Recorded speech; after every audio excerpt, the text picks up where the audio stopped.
Hey my friends, how's it going? It's Ultimus, and in today's video I thought we'd talk about Legion invasions, what I feel is some of the more important things to know, and how of course they affect you, how to make the most out of your time doing them. This isn't going to be a complete guide, it's not going to be an exhaustive guide. I want to try to keep this as short and sweet and to the point as we can, just go over the really important raw information for you guys. We're going to be talking about invasions as a whole, locations, duration, rotations, rewards, and vendors. Okay, cool. All right, so first and foremost, we're talking about locations. The Legion pre-patch, and of course now that we're about a couple weeks into that, as promised, with the release of early access Demon Hunters to those who pre-purchased the digital version of Legion, we now have the Demon Invasions coming up. Now, these of course are accessible by everybody. Once you complete the quest, you have to do the Broken Shores, I believe. Well, you don't have to do the Broken Shores first, but you get the most out of it because you actually get all the vendors and everything unlocked. And you get the most out of them once you do the Broken Shores quest, which I highly recommend. But these are, again, accessible by everybody once you're in the game, literally, and they scale to you. Doesn't matter if you're max level or not, you can actually partake in these, which is really kind of cool. All of the mobs and bosses scale to your level, much like we're going to see questing and everything working in Legion when it comes to the new zones. So very cool that that's been implemented. We have 6 locations for Legion Invasions. First we'll start off with Tanaris, takes place in Gadget Zan. The other one that we're going to be seeing is also in the Northern Barrens here, at the Crossroads, and then the one we're heading to currently is up in Ajara behind Orgrimmar. And of course that takes place right around in here. They are timed, as you can see. There's an hour and a half roughly left on this one. The invasions as a whole last 4 hours, so that's something to keep in mind. Now, the other invasion sites that take place on the Eastern Kingdoms take place in Westfall, specifically at Sentinel Hill.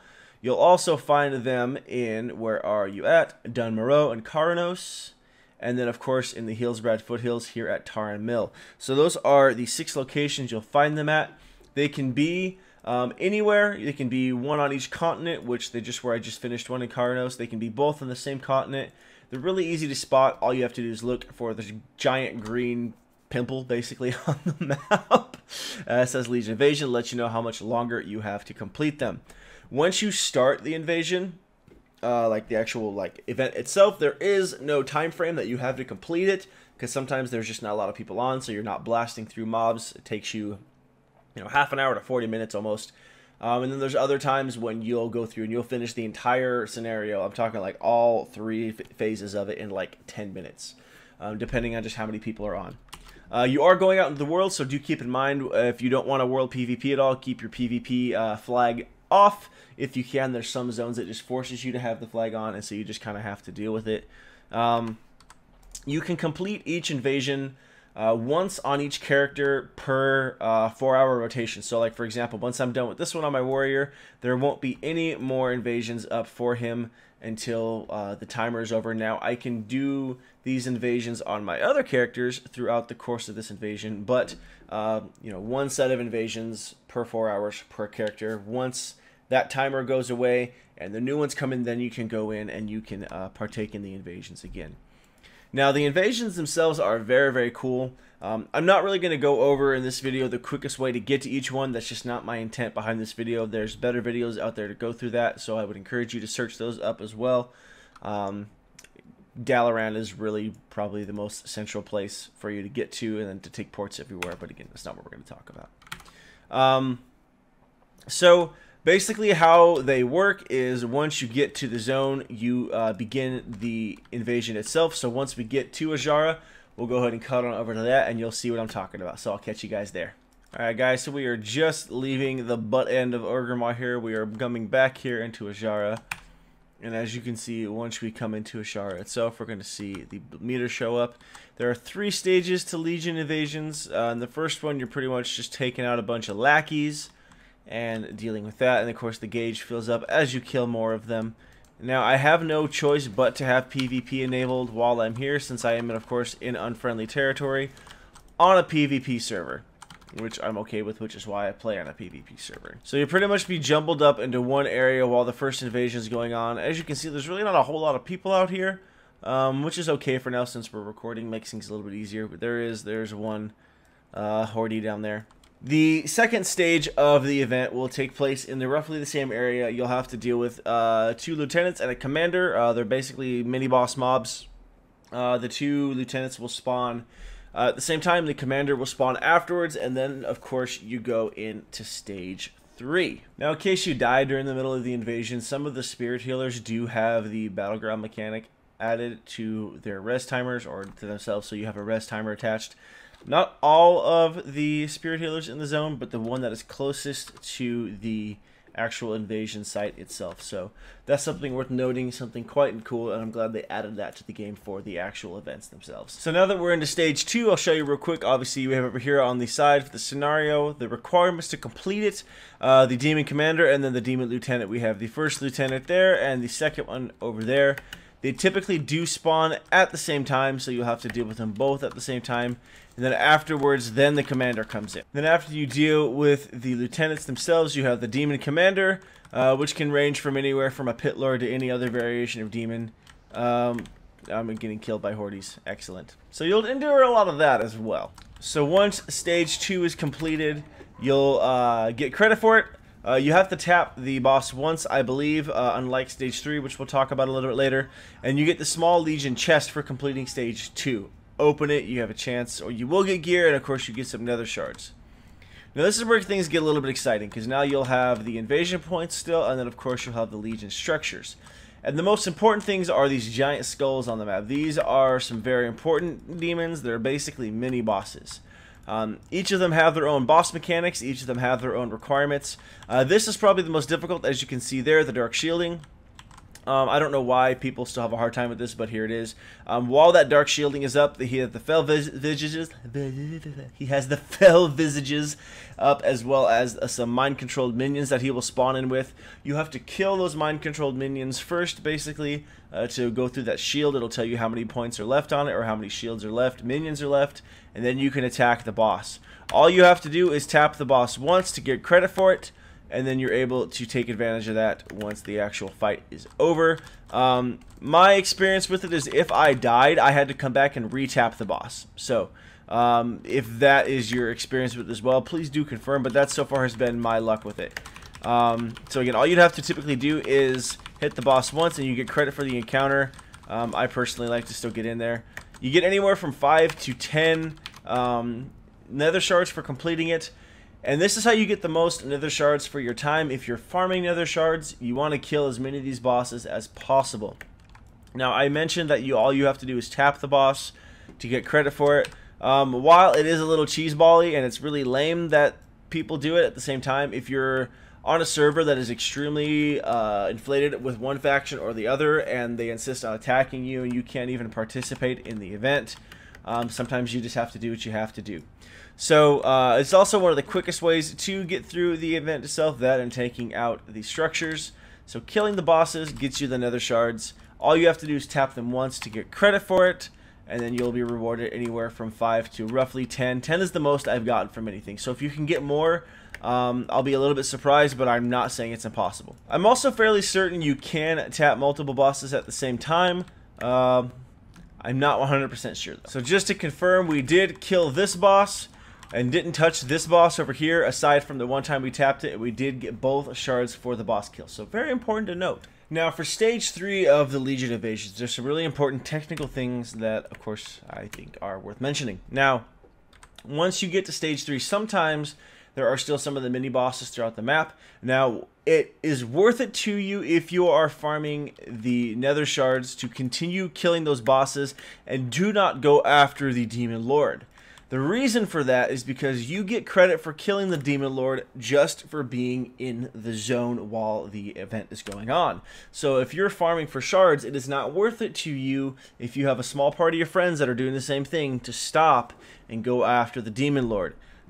It'll take care of itself. There'll be people there, plenty of people going there. So again, if you are farming shards, it is not worth it to you to go after the Demon Lord unless you're just in a hurry to get through as many invasions as possible.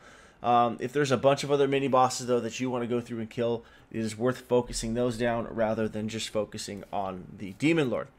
Now with this is where we get the big chest that you're going to be wanting which contains some of the more lucrative items for the invasions. Of course, comes from the final phase. Everything makes sense, right? They are called the Large Legion chests.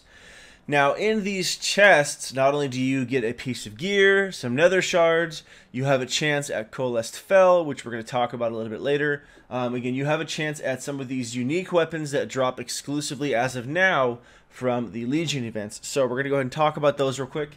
Someone on the Wowhead website was kind enough to put together a class and spec list of which items drop for which, so I'm going to read those off real quick.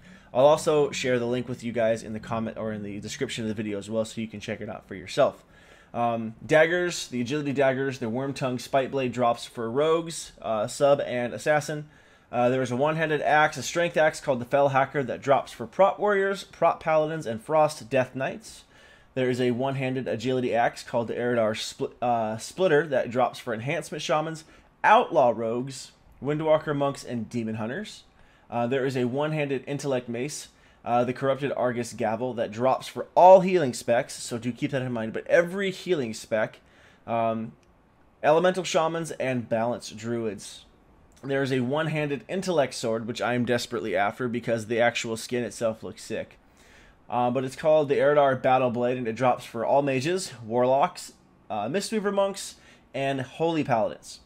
There's a two-handed strength mace that drops for ret paladins, death knights, blood, and unholy, as well as arms and fury, and that is the Fell Lord's war mace. There is an agility polearm that drops called the Fell Barb Spear. For hunters, survival hunters specifically, feral and guardian druids and brewmaster monks. There is an agility bow called the Hell Fury Longbow that drops for marksmen and beast mastery hunters. There's Inquisitor's Wand, which is a wand that drops for mages, warlocks, and priests. And then lastly, of course, we have glaives that drop for demon hunters. Now, the glaives aren't that big of a deal, simply because you can actually buy them. So, as you can see, event is complete. We got the achievement for it. And here we have the chest. Let's see what we got. Cool. So we got the pants, the pantalones, and then we got some more Coalesced Fell, and of course the 10 shards. So we're up to a grand total of 263 shards. Decent. So we got these Fell, which we'll talk about in a little bit as we head back to Stormwind. So let's go ahead and head back to Stormwind, and then we will go from there. Alright guys, now that we're back in Stormwind, we're going to talk a little bit more about the loot, the rewards, and all that good stuff, some tricks that you can do to make the most out of it. You can find the important area that we're talking about here in the Mage Quarter, here on the back end there, next to Lion's Rest, the new park that's been built since the Deathwing destroyed it all with his angry, burning, fiery things. So, over here on this, now, there's some important things to note about the weapons that drop from the boxes. They can be upgraded. They start off at a 700 item level. They can be upgraded to a 725 item level. So even if you are already decently geared, it might be worth it to you to still get them anyways, which is a great way to get your character geared up. And you upgrade them with these, the Coalesced Fell. They are soulbound, so you are not able to send them from character to character, and you cannot use them on the armor, just the weapons. Now, the weapons themselves are not a guaranteed drop from those boxes that we talked about. The Large Legion chest, the blue chest that drops for completing stage 3, but there is a decent chance, and so depending on which weapon you're going to want, you'll have to run the invasions on different characters. So of course keep that in mind. I think it's worth it personally because a lot of these seem to be very unique weapons and items that you will not get access to otherwise. So if nothing else for transmog purposes, I think it's worth it to go for. Now, before we mentioned the glaives, you can come over here to Captive Wormtongue, which you can find again in the same section. This is the same vendor that you're able to find out by the invasions. He also is here guaranteed every time because this is where he's being held captive in Stormwind. I'm not sure where he is in Orgrimmar. My guess would be the Valley of Wisdom or the Valley of Spirits. But again, I don't know for sure. If you're Horde, I'm sure you're quite familiar with where he is, wherever your Demon Hunter enclave is or wherever the Demon Hunter is set up. Now, once you talk to him, you're able to hit to the vendor, and he sells all sorts of different stuff. Everything from appearances to rings, trinkets, the Coalesced Fell, cloaks, a battle pet, and the glaives. We're going to talk about everything else first, but since we've been talking about the weapons, I want to hit up the glaives really quick. You can purchase these, so if you're not able to get them to drop for your Demon Hunter, you can purchase them for 100 shards apiece, which isn't too bad at all. And remember, they are bind on account, so you can buy them with your other characters and send them to your Demon Hunter, right? And they are better than the weapons that you get in the starting zone, and they can be upgraded to a 725 item level, so that's a very significant upgrade. Now, a really cool trick that I learned about is, I obviously have these on my Demon Hunter. I have a bunch of these here on my Warrior. I want to upgrade my glaive because I'm okay with my weapon on my Warrior. It's my Demon Hunter that really needs the gear. Problem is, I can't send the coalesced fell to my Demon Hunter, but I can send the glaive to my Warrior or any other class that has the coalesced fell on it. So I can actually send my glaive to my characters with the fell, upgrade it, send it back. There we go. My Demon Hunter gets a better weapon. So if you haven't tried out that trick, please do so. It will save yourself potentially a lot of time, especially if you've got a bunch of this fell laying around or extra shards like I do with my Warrior pretty much that you really don't have a whole lot to do with and you want to upgrade that glaive. Again, they're 150 shards apiece, so not too bad. Let's talk about the rest of the rewards really quick. For starters, we have the Fell Bat Pup, which is potentially the most lucrative. And by potentially, I mean it absolutely is, because you really can't do anything to make gold with the rest of these. Because, as far as I am aware, these are Legion Invasion exclusives. You can buy these, and then once the Legion Invasions are done, you might be able to sell these for a decent amount of gold. So if you have a bunch of extra shards running around, or if you just want to farm shards for this, you can go ahead and do that, hang on to these, and then of course you're able to turn around and sell them once the event is over for the people that maybe didn't get it, or didn't come back for the Legion Invasion, all that kind of stuff. I don't know how successful it's going to be. Again, I'm not a gold making guru, but to me that seems like something that you'll be able to do to at least pocket maybe a couple hundred gold or so, depending on what the demand is for it, and of course how high level you get it. As we talked about previously, you are able to purchase the coalesced fell with your shards. You're able to purchase the ensembles, which we talked about previously a little bit when we went over some of our PvP gear that you can purchase with the Marks of Honor. They've started selling these things where basically it gives you the entire set for transmog purposes. For your characters, you can get the cloth one, the leather one, the mail, and the plate.